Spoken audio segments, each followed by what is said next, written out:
Hi everyone, Tapus কর্নারে তোমাদের সবাইকে স্বাগত। আশা করি তোমরা সবাই ভালো আছো, সুস্থ আছো। আজ আমি বানাবো খোয়ার পেড়া। তো খোয়ার পেড়া বানাবার জন্য এখানে আমি নিয়েছি 250 গ্রাম মতো খোয়া। এটা আমি বাড়িতে বানিয়েছি।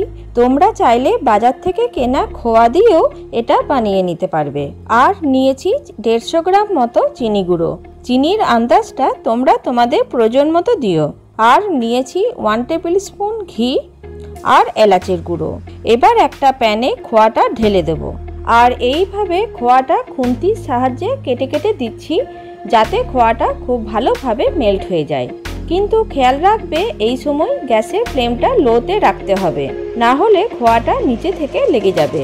আর তোমরা চাইলে গ্রেটার দিয়েও গ্রেট করে নিতে পারো, তাহলে সময়টাও কম লাগবে। এবার আমি এতে 1 টেবিল স্পুন ঘি দিয়ে দেব। খোয়াটাকে কিন্তু সমানে নেড়ে যেতে হবে।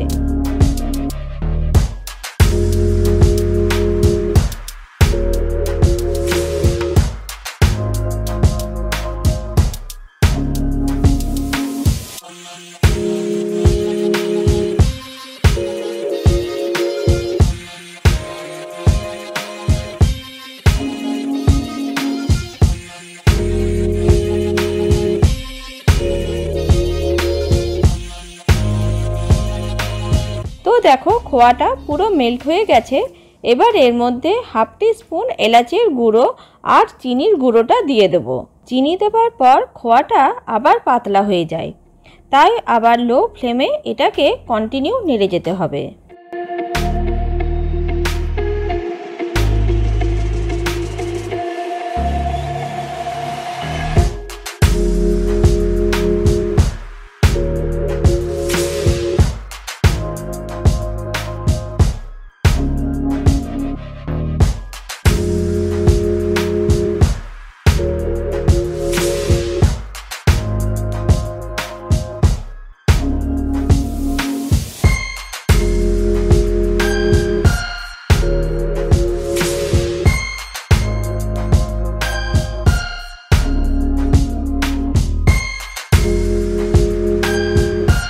এটা আমার হয়ে গেছে। এবার গ্যাস বন্ধ করে এটাকে ঠান্ডা হতে দেব।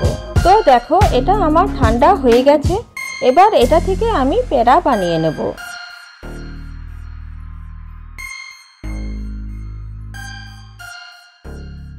আর পেড়া বানাবার জন্য হাতে একটু ঘি বুলিয়ে নিচ্ছি। তোমরা চাইলে তেলও নিতে পারো।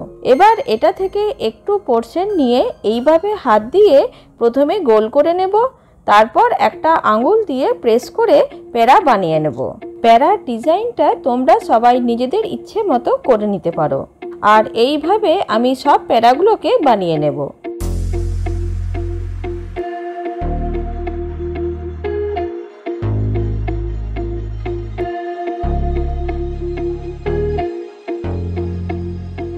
তো দেখো আমার সব পেড়াগুলো বানানো হয়ে গেছে।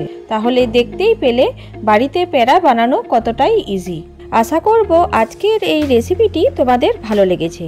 আর যদি খুব ভালো লেগে থাকে তাহলে ফ্যামিলি আর ফ্রেন্ডসের মধ্যে শেয়ার করো। আর যদি নতুন বন্ধু হয়ে থাকো তাহলে সাবস্ক্রাইব করার অনুরোধ রইল। আজ তাহলে আসি, আবারও একটা নতুন ভিডিও নিয়ে তোমাদের সাথে দেখা হবে। ততক্ষণ তোমরা ভালো থেকো, সুস্থ থেকো।